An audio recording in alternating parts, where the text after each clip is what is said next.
오늘 시간에 주시는 살아계신 하나님의 말씀은 신약성경 마가복음 14장 32절에서 42절의 말씀입니다.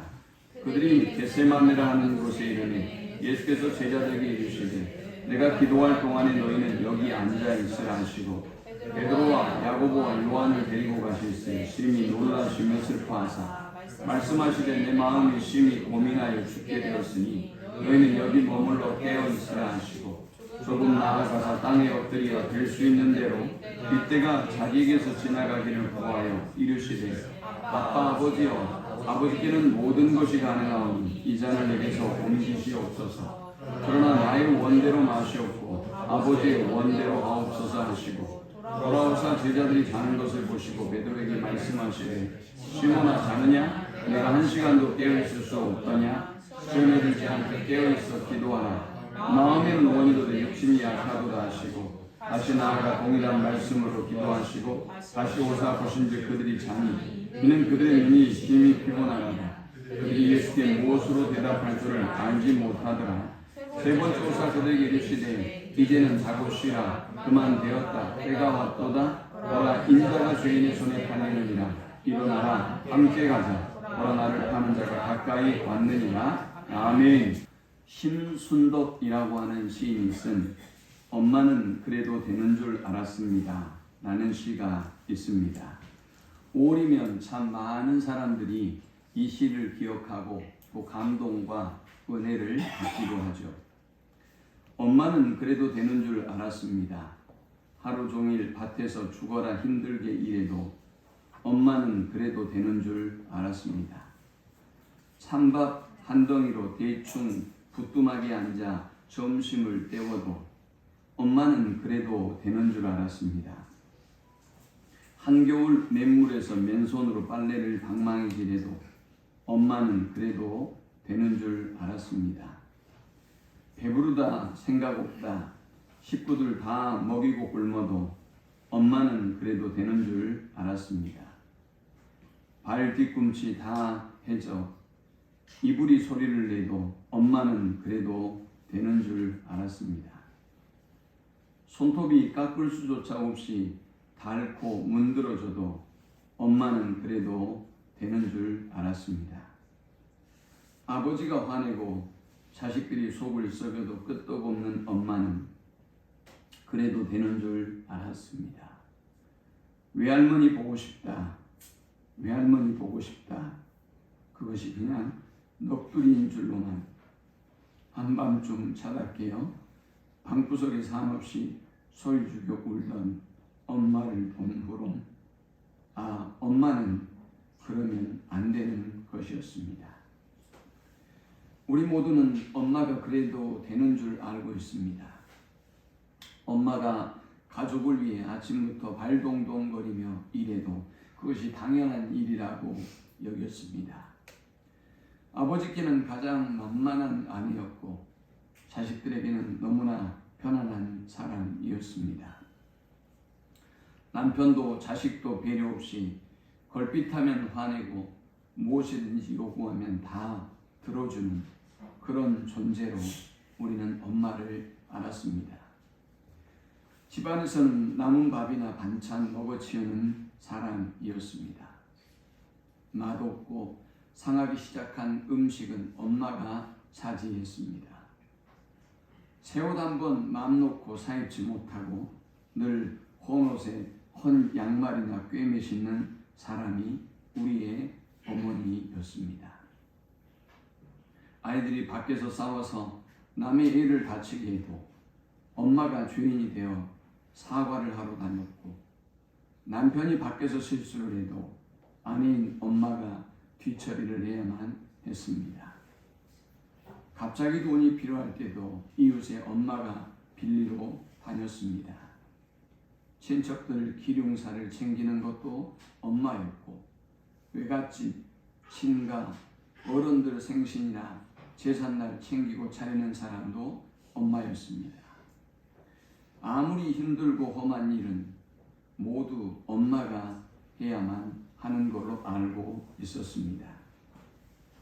아이들이 학교에서 말썽을 부려도 숙제를 안 해가도 심지어 성적이 떨어져도 모두 엄마의 잘못이었습니다. 우리 모두는 우리를 사랑하시는 예수님을 그렇게 여기고 있는지 모르겠습니다. 우리는 예수님의 이름이 사랑의 예수님이기 때문에 예수님은 당연히 모욕과 조롱과 수치의 십자가를 지셔도 된다고 생각하고 있을지 모릅니다. 이사야 53장에는 주님이 당하신 고통과 그 이유를 이렇게 말씀합니다. 그는 멸시를 받아 사람에게 버림받았으며 간고를 많이 겪었으며 질고를 아는 자라. 마치 사람들이 그에게서 얼굴을 가리는 것 같이 멸시를 당하였고 우리도 그를 귀히 여기지 아니하였도다. 그는 실로 우리의 질고를 지고 우리의 슬픔을 당하였거늘 우리는 생각하기를 그는 징벌을 받아 하나님께 맞으며 고난을 당한다 하였노라. 그가 찔림은 우리의 허물 때문이요 그가 상함은 우리의 죄악 때문이다. 그가 징계를 받음으로 우리는 평화를 누리고 그가 채찍에 맞음으로 우리는 나음을 받았도다. 우리는 다 양 같아서 그릇 행하여 각기 제 길로 갔거늘 여호와께서는 우리의 모두의 죄악을 그에게 담당시키셨도다. 그가 곤욕을 당하여 괴로울 때도 그의 입을 열지 아니하였으며 마치 도수장으로 끌려가는 어린 양과 털 깎는 자 앞에서 잠잠한 양같이 그의 입을 열지 아니하였도다. 그는 곤욕과 신문을 당하고 끌려갔으나 그 세대 중에 누가 생각하기를 그가 살아있는 자들의 땅에서 끊어짐은 마땅히 형벌받을 내 백성의 허물 때문이요 하였으리요. 우리는 이렇게 주님의 고통에 대해서 그분의 죄 때문이다. 그분이 우리를 위하여 고통을 당하신 것은 너무나 당연하고 마땅한 일이다 라고 여기고 있는지 모릅니다. 언제부턴가 강팍하고 무뎌진 우리의 심령은 주님의 십자가의 죽으심을 그 모욕과 수치와 조롱을 너무나 당연한 것으로 여기고 있습니다. 그런데 정작 십자가를 앞에 둔 예수님은 너무나 고통스러운 모습이었습니다. 오늘 본문에서 예수님이 얼마나 고통스러웠는지 그 겟세마네 고통의 현장을 우리가 살펴보고 함께 은혜를 나누려고 합니다. 주님은 과연 이 십자가의 죽음을 앞에 두고 어떤 느낌이셨을까요? 33절에 베드로와 야고보와 요한을 데리고 가실새 심히 놀라시며 슬퍼하사라고 하셨습니다. 주님은 이미 십자가의 죽음을 제자들에게 고지한 바 있습니다. 자신에게 이런 죽음이 다가올 것이라고, 너희의 죄를 담당하기 위하여 내가 그 십자가를 져야만 한다고 이미 말씀하셨습니다. 그런데 왜 주님이 심히 놀라고 계실까요? 주님이 사람이기 때문에 그렇습니다. 주님이 너무나 연약한 인간이었기 때문에 제자들과의 헤어짐, 그리고 십자가에 임박한 죽음이 가까웠다는 것을 다시 실감하게 되면서 주님은 너무나 놀라고, 그리고 주님은 극심한 슬픔을 경험해야만 했습니다. 주님의 고통이 고민이 어느 정도였을까? 34절은 이렇게 말씀합니다. 내 마음이 심히 고민하여 죽게 되었다. 주님도 이 십자가를 그냥 편하게 지신 것이 아니었습니다. 주님도 저와 여러분이 고민하듯 이 십자가의 죽음을 앞에 두고 죄인인 저와 여러분을 구원하기 위한 방법이 단 한 가지 방법밖에 없지만 주님은 이 십자가의 고통을 앞에 두고 심히 고민하셨습니다. 그리고 주님은 죽음 같은 두려움을 또 갈등을 지금 고민하고 있는 것입니다. 과연 그렇다면 주님이 당하신 이 고통은 어떤 고통이었을까요? 먼저 첫 번째, 그의 고통은 버려짐의 고통이었습니다. 사람이 세상을 살아가면서 우리도 여러 사람을 버리기도 하고 또 우리 또한 여러 사람으로부터 버림을 받기도 합니다. 여러분이 누군가로부터 잊혀진 사람이 되고 없어도 되는 사람이 되기도 하는 그런 고통과 아픔을 우리는 경험하며 살아갑니다. 아니, 여러분도 역시 마찬가지입니다. 우리는 수없이 많은 친구들을 전화번호에서 삭제하고 또 여러분과 다툼이 있거나 어려움이 있었던 사람들과의 결별을 시도합니다. 그런데 여러분이 누군가로부터 버려짐을 당할 때 그 고통은 참으로 힘들다는 것을 경험해 본 여러분은 잘 알고 있습니다.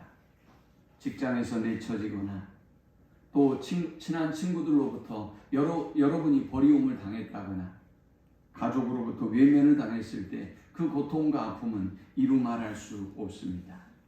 그런데 우리 주님이 바로 그렇게 자신의 모든 것을 내어주기까지 사랑했던 그 사람들로 인하여 버려짐을 당하셨습니다.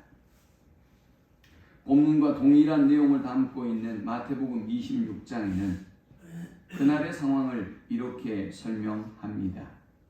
마태복음 26장 31절에 그때 예수께서 제자들에게 이르시되 오늘 밤에 너희가 다 나를 버리리라. 기록된 바 내가 목자를 치리니 양의 떼가 흩어지리라 하였느니라. 그러나 내가 살아난 후에 너희보다 먼저 갈릴리도 가리라. 베드로가 대답하여 이르되 모두 주를 버릴지라도 나는 결코 버리지 않겠나이다. 예수께서 이르시되 내가 진실로 내게 이르노니 오늘 밤 닭 울기 전에 내가 3번 나를 부인하리라. 안타깝게도 주님의 제자들은 주님이 말씀하셨던 것처럼 모두 다 주님을 배반하고 버리고 떠났습니다. 가룟 유다는 예수를 팔아넘겼고 그리고 제자들은 예수를 버리고 도망치면서 그들이 예수님의 편에 속한 사람이라고 하는 신분이 드러날까 두려움에 떨었습니다. 마가복음 14장 50절 52절에는 예수를 버리고 떠난 제자들과 청년의 이야기를 이렇게 소개합니다.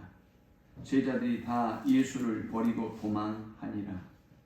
한 청년이 벗은 몸에 배 혼이불을 두르고 예수를 따라가다가 무리에게 잡힘에 배 혼이불을 버리고 벗은 몸으로 도망하니라.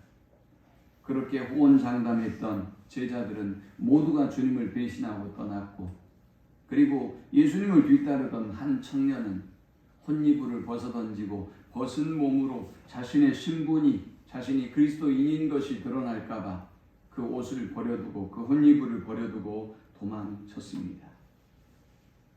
예수님의 버려짐의 고통은 여기서 끝난 것이 아닙니다. 주님의 버려짐의 고통의 절정은 바로 십자가의 죽음을 통해서 나타납니다. 주님은 숨을 거두시기 전에 자신의 버려짐의 고통을 이렇게 호소하셨습니다. 엘리 엘리 라마 사박다니 하시니 이는 곧 나의 하나님 나의 하나님 어찌하여 나를 버리셨나이까 하는 뜻이라. 주님은 세상의 모든 사람으로부터 버려짐을 당했고 그리고 하나님 아버지로부터도 버리움을 당했습니다. 요한복음 6장에는 주님의 따돌림과 주님의 버려짐에 대해서 이렇게 소개합니다. 그때부터 그의 제자 중에서 많은 사람이 떠나가고 다시 그와 함께 다니지 아니하더라. 예수께서 12제자에게 이르시되 너희도 가려느냐라고 했습니다. 주님은 그렇게 모든 사람들로부터 버려짐을 당했고 주님은 떠나려고 하는 그의 곁에 있는 제자들을 향해서도 너희도 가려느냐라고 말씀하셨습니다. 여러분, 요즘 학교에서 만일 학생들을 따돌리는 일이 있으면 어떻게 될까요? 처벌을 받습니다. 이건 무서운 죄이기 때문입니다. 해서는 안 될 일이기 때문입니다. 그런데 모든 사람들이 주님을 그렇게 외면하고 버렸습니다. 혹이 자신에게 손해가 될까봐, 혹이 자신이 주님 때문에 불이익을 당할까봐, 위험에 처할 수 있을까봐 그렇게 사람들은 쉽고 편한 길을 택하고 주님을 버렸던 것입니다. 버려짐의 고통이 주님을 그토록 죽음과 같은 고민에 빠지게 하셨고 슬픔과 근심에 잠 못 이루는 기도의 시간을 가져야만 하게 됐습니다. 두 번째, 주님이 겟세마네에서 자신의 몸을 마치 기름을 짜내듯 기도할 수밖에 없었던 이유는 외로움의 고통이었습니다. 주님은 그렇게 믿었던 제자들로부터 버림을 당했습니다. 주님은 그토록 사랑했던 제자이자 모든 제자들 가운데 근고를 담당했던 가룟 유다가 존경과 사랑을 표하는 입맞춤으로 이분이 예수라고 표하자 체포되는 수모와 고통을 당하여야만 했습니다. 주님은 그럼에도 불구하고 그 가룟 유다를 향하여 친구여 라고 말하셨습니다. 사랑하는 여러분, 주님은 얼마나 외로우셨을까요? 주님 편에 단 한 사람도 서 있는 사람이 없었습니다. 주님이 잘못했다고, 주님이 교만했다고, 주님이 반란을 도모했다고, 저가 하나님의 아들이라고 잘난 척했다고 손가락질하며 모두가 그를 죽이려고 할 때 주님 편에 서서 주님을 변호해주고 그 바람을 막아줄 만한 사람이 단 한 사람도 없었습니다. 주님은 이 고통과 이 두려움을 가지고 겟세마네에서 기도하기 시작하셨습니다. 주님은 사랑하는 제자들, 가장 아끼는 제자들을 데리고 이곳에 오르셨습니다. 33절에 베드로와 야고보와 요한을 데리고 가실새 심히 놀라시며 슬퍼하사 말씀하시되 내 마음이 심히 고민하여 죽게 되었으니 너희는 여기 머물러 깨어있으라 하시고 조금 나아가사 땅에 엎드려 될 수 있는 대로 이때가 자기에서 지나가기를 구하여 했습니다.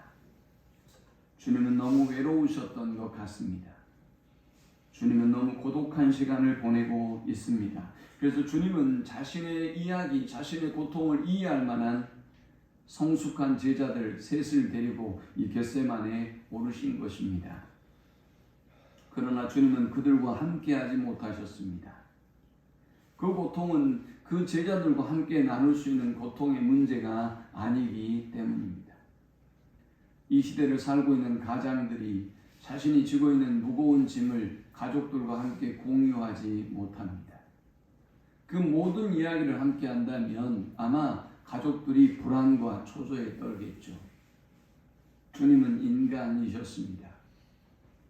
제자들의 위로와 격려가, 제자들의 기도가 필요한 분이었습니다. 그러나 그럼에도 불구하고 그는 이 십자가의 죽음을 앞에 두고 고민하고 있고 흔들리고 있는 자기 자신의 연약한 모습을 어쩌면 제자들에게 보여주고 싶지 않았을지 모르겠습니다. 주님이기에 죽으신다면 당연히 그려해야지. 주님이시기에, 우리를 사랑하시는 분이시기에 십자가에 달리신다면 얼마든지 그럴 수 있지. 우리를 사랑하시잖아 라고 제자들이 생각할지도 모르기 때문입니다.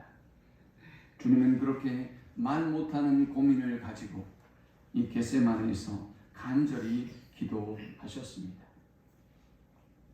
그리고 주님은 이렇게 기도를 마치고 나서 그 외롭고 고독한 십자가의 길을, 그 사명의 길을 걸어가셨습니다.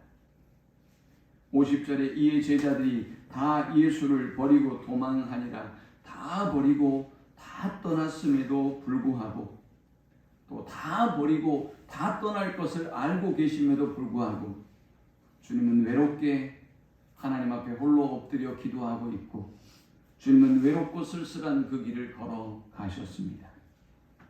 십자가에서 내려오라. 네가 하나님의 아들이라면 다른 사람의 구원을 얘기하지 말고 네 자신부터 구원하라. 그리하면 우리가 너의 메시아됨을 인정하고 너를 섬기겠도다 라고 조롱하는 그들을 위해서 주님은 묵묵히 그 고난의 십자가의 길을 걸어가셨습니다. 주님이 겟세마네에서 고민하고 심히 슬퍼하고 죽음과 같은 고통을 경험했던 이유는 다름 아닌 십자가의 고통 때문입니다. 외로움과 고독감도 물론 그를 두렵게 했겠지만, 그러나 이 십자가의 고통이야말로 주님이 지금 가장 두려워하고 있는 현실이고 내일입니다. 주님이 피할 수 없는 고난이요, 고통이요, 고민이며 생각만 해도 두려움에 떨게 만드는 슬픔의 십자가입니다. 십자가는 저주의 형틀입니다. 로마에서 가장 강력한 중한 범죄자들을 처형하는 그런 처형의 방법입니다. 반역의 죄를 범한 사람, 도망간 노예들, 그리고 살인자들에게 이 십자가형을 집행했습니다. 그런데 이 사람은 로마 사람들은 로마의 시민권을 가진 사람에게는 절대 이 십자가의 형벌을 집행하지 않습니다. 주님은 모든 사람들이 가장 저주하는 그 최고의 십자가형을 당하셨습니다. 그의 육신적인 고통은 어느 정도였을까요? 양손과 양발이 대못이 박힌 채 달려서 그 뜨거운 햇살을 받아야 하는 그의 고통은, 그 처지는 몸무게가 주는 그 고통은 어느 정도였을까요? 장에 찔리우고 가시관을 쓰고, 아니 그보다 벌거벗겨진 모습으로 모든 사람이 침뱉고 조롱하며 모욕하고 주먹으로 때리셨던 그 주님의 고통은 어느 정도였을까요? 주님은 이 외로움, 이 고독함, 그리고 주님이 홀로 버려짐의 고통을 당하시고, 그리고 십자가를 앞에 둔 이 고통을 가지고 주님은 겟세마네에서 기도하셨던 것입니다. 5만 번 이상 기도의 응답을 받은 고아의 아버지인 조지 뮬러는 기도에 대해서 이렇게 이야기합니다. 이 세상에는 단 하나의 빈 곳만 존재할 뿐이다. 그것은 바로 기도의 빈 곳이다. 이것이 무슨 얘기입니까? 여러분들이 어떤 결핍을 가지고 있든 어떤 문제를 가지고 있든 하나님께 기도하면 하나님께서 우리의 모든 문제를 해결해 주시고 우리를 부욕해 하여 주신다는 것입니다. 약속하신 말씀대로 우리가 생각하는 것보다, 우리가 구하는 것보다 하나님은 훨씬 더 넘치도록 역사하시고 응답해 주시는 분입니다.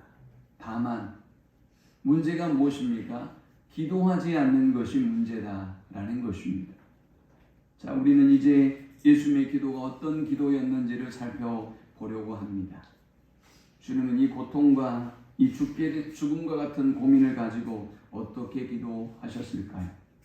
그는 먼저 하나님 앞에 매달리는 기도 외에는 이 고난을 이길 방법이 없음을 알고 하나님 앞에 매달립니다.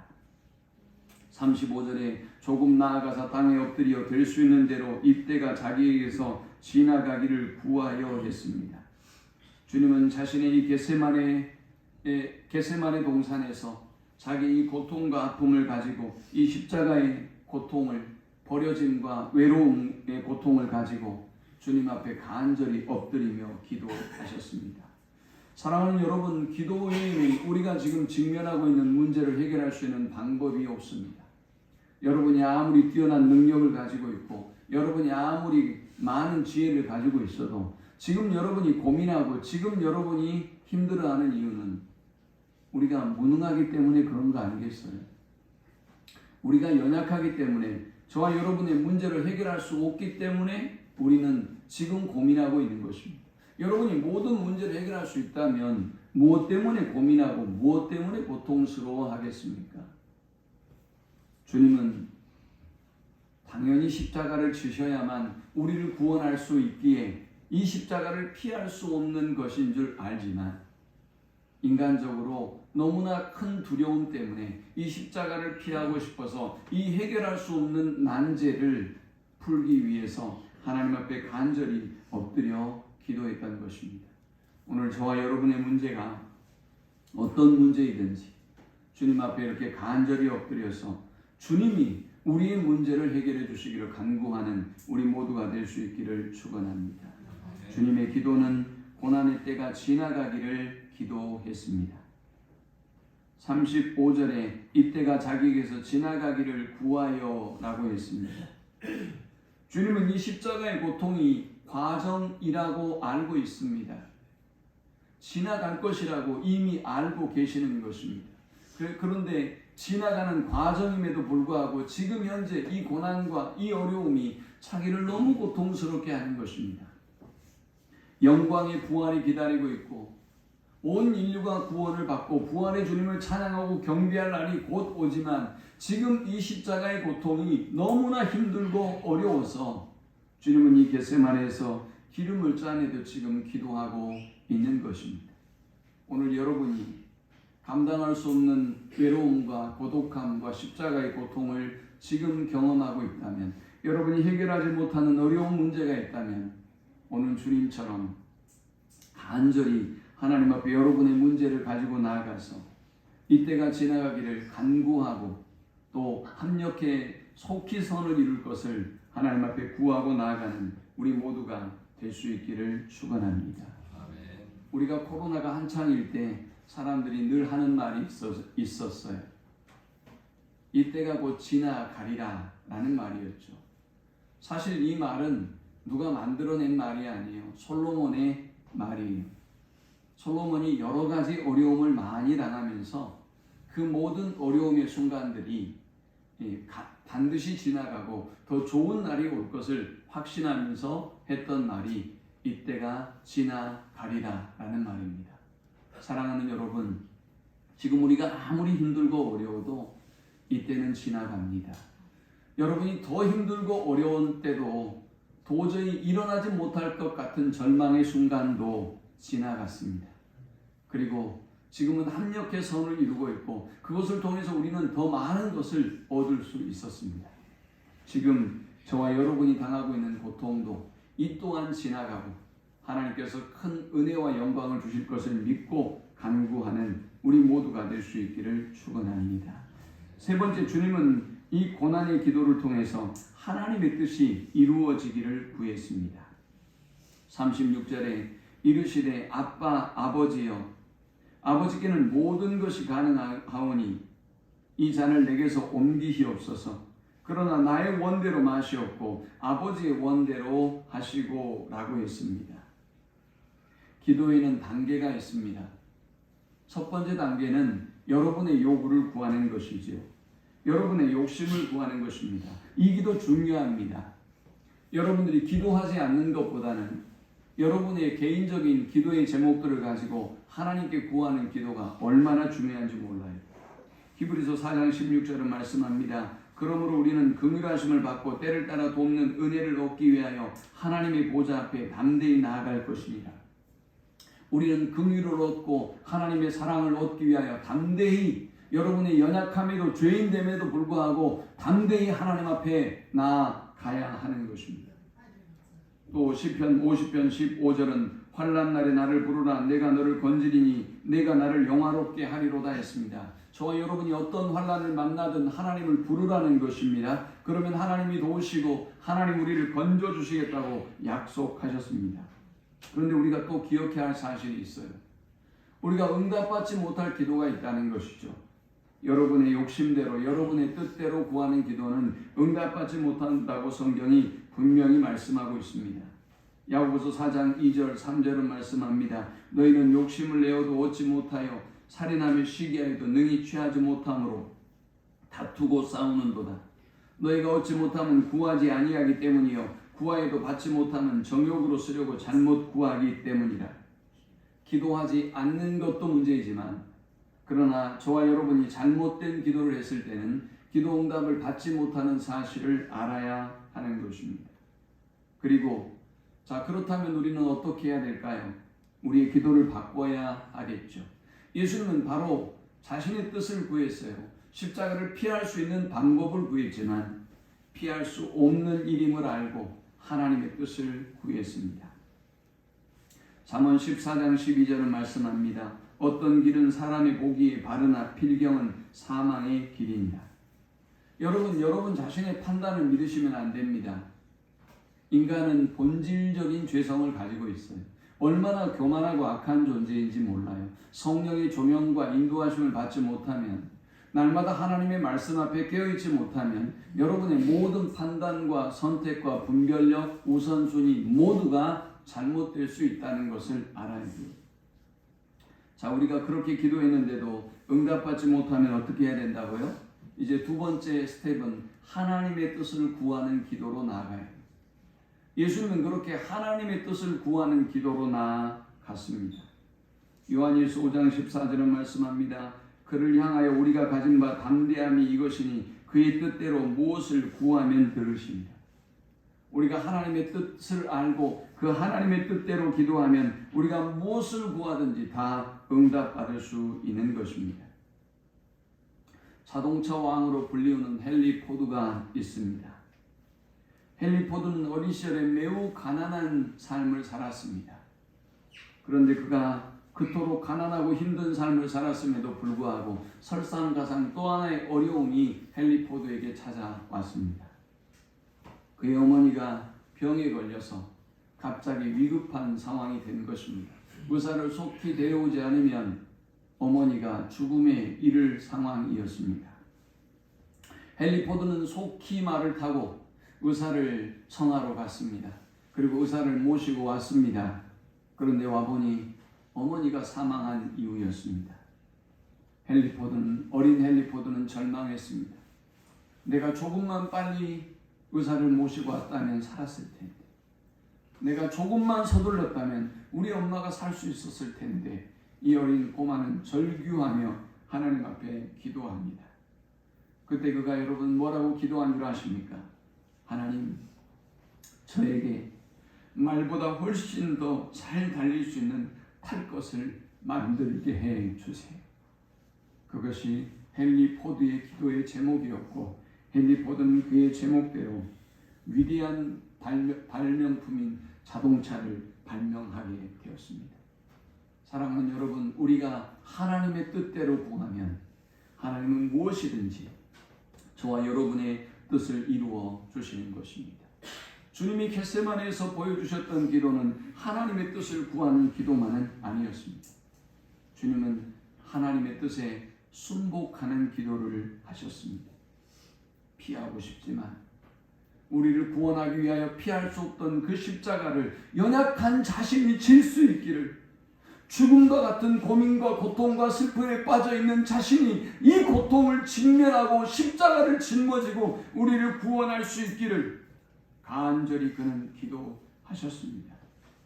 그리고 이제 42절에 주님은 이렇게 고백하시죠. 일어나라, 함께 가자. 보라, 나를 파는 자가 가까이 왔는자. 주님은 겟세마네에서 깨어 기도하셨고 그 기도의 결과로 그 죽음과 맞서게 되었던 것입니다. 그 두려움과 맞서게 되었던 것입니다. 이제 주님은 다시 자신을 힘들게 만들고 슬픔과 극심한 두려움에 빠지게 만드는 이 십자가 앞에 설 수 있는 사람이 된 것입니다. C.S. 루이스는 겟세마네 사건을 언급하면서 이렇게 말합니다. 세상에는 두 종류의 사람이 있다. 한 부류는 주님의 뜻이라고 하면 주님의 뜻이 내게 이루어지이다 라고 하면서 하나님께 전적으로 순종하는 사람이다.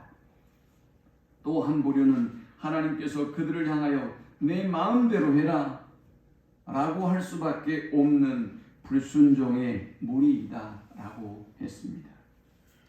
사랑하는 여러분, 저와 여러분은 주님의 십자가를 바라보면 무슨 생각을 하십니까? 아니, 사순절이 여러분에게 어떤 의미와 가치를 주고 있는 것입니까? 주님이 당연히 우리를 사랑하시기에 우리를 구원하기 위해서 당연히 주님이 해야 할 일을, 주님이 가셔야 할 길을 가고 있다고 그렇게 생각하고 있지는 않습니까? 주님은 이 겟세마네에서 그렇게 자신의 뜻이 아니라 하나님의 뜻을 구하는 기도로 하나님 앞에 나아갔습니다. 주님은 깨어 기도하는 자만이 자신의 자만심과 고난의 직면에서 승리할 수 있다는 것을 이 겟세마네 동산의 기도를 통해서 우리에게 보여주셨습니다. 기도하지 않았던 제자들은 다 주님을 떠났습니다. 기도하지 않았던 가룟 유다는 옥합을 깨뜨린 여인의 사건으로 자신이 야단을 맞자 마음이 상했고, 그리고 그 상한 마음으로 주님을 은 30세겔에 팔아 넘깁니다. 은 30세겔이 여러분 어느 정도의 가치인 줄 아십니까? 당시에 종 하나를 살 수 있는 돈이었어요. 주님은 그저 그렇게 가치 없는, 가룟 유다가 3년 동안이나 섬기고 추종했던 선생님이자 스승이자 그리고 구세주인 예수님은 그렇게 한낱 종의 값으로 인신매매된 채 팔렸던 것입니다. 기도하지 않는 사람은 이렇게 예수님의 제자들이 다 주님을 떠났던 것처럼 자신의 신앙을 지킬 수 없습니다. 기도하지 않는 사람은 죽을지언정 우리는 주님과 함께 갑니다 라고 외치던 베드로처럼 호언장담해도 곧 주님을 부인하고 맙니다. 그러나 깨어 기도하셨던 주님은 죽음 같은 이 고민과 고통을 이기고 십자가의 그 고통과 아픔을 담당하셨습니다. 오늘 주께서 당하셨던, 우리 때문에 당하셨던 이 고통과 고민과 이 슬픔을 기도로 이기신 주님처럼 우리도 주님의 뒤를 따라 깨어 기도하고 또 주님을 위하여 자기를 부인하고 자기 십자가를 지고 주님을 따르는 우리 모두가 되기를 축원합니다.